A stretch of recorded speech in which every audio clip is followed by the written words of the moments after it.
unveiling a special soccer ball statue. Friends and family gathered today at Hilton Head Island School for the Creative Arts to dedicate this memorial monument for Alex Arrieta. Alex died from cancer in 2016 at age 10. Before losing his fight, he and his family started Lambs for Life, a nonprofit organization that delivers care packages to children undergoing cancer treatments. Alex's father is impressed by how the memorial showcases everything Alex was passionate about. It's all things Alex, which for us is everything. All his favorites. And Alex never wanted recognition. Like you'll see on there, his name is on there, and that's fine. But you also see Lammy's name on there, and that was his thing. He would, whenever I would leave to go meet with someone, political leader or someone high profile, I would always have them take a picture with the Lambs for Life sign, and that was a way of Alex being there because he couldn't be there.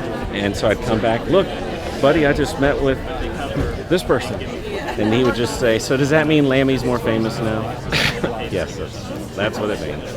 And so that was his thing. He wanted Lammy to be famous. The sculpture was created by welding students at May River High School. They designed it to include Alex's favorite things in the Lambs for Life logo. My team and I worked really hard on this, and it was definitely for a great cause. And the fact that we're here now and remembering this little guy, I mean, we couldn't be more proud just to stand here and say this was for him. During the ceremony, U.S. Representative Joe Cunningham Lambs for Life has blossomed into something extraordinary. Spoke about how Alex's memory is living on through the Lambs for Life organization. And Alex's best friend says this soccer ball is a great way to remember his friend. He wanted to give credit and honor to everybody else, all the kids who have cancer, and just seeing this great ceremony for that, because he really deserved it, and he was all smiles all day, 24/7. The soccer ball is located in front of the school's gymnasium. At Hilton Head Island School for the Creative Arts, Ron Lopes, Beaufort County School District.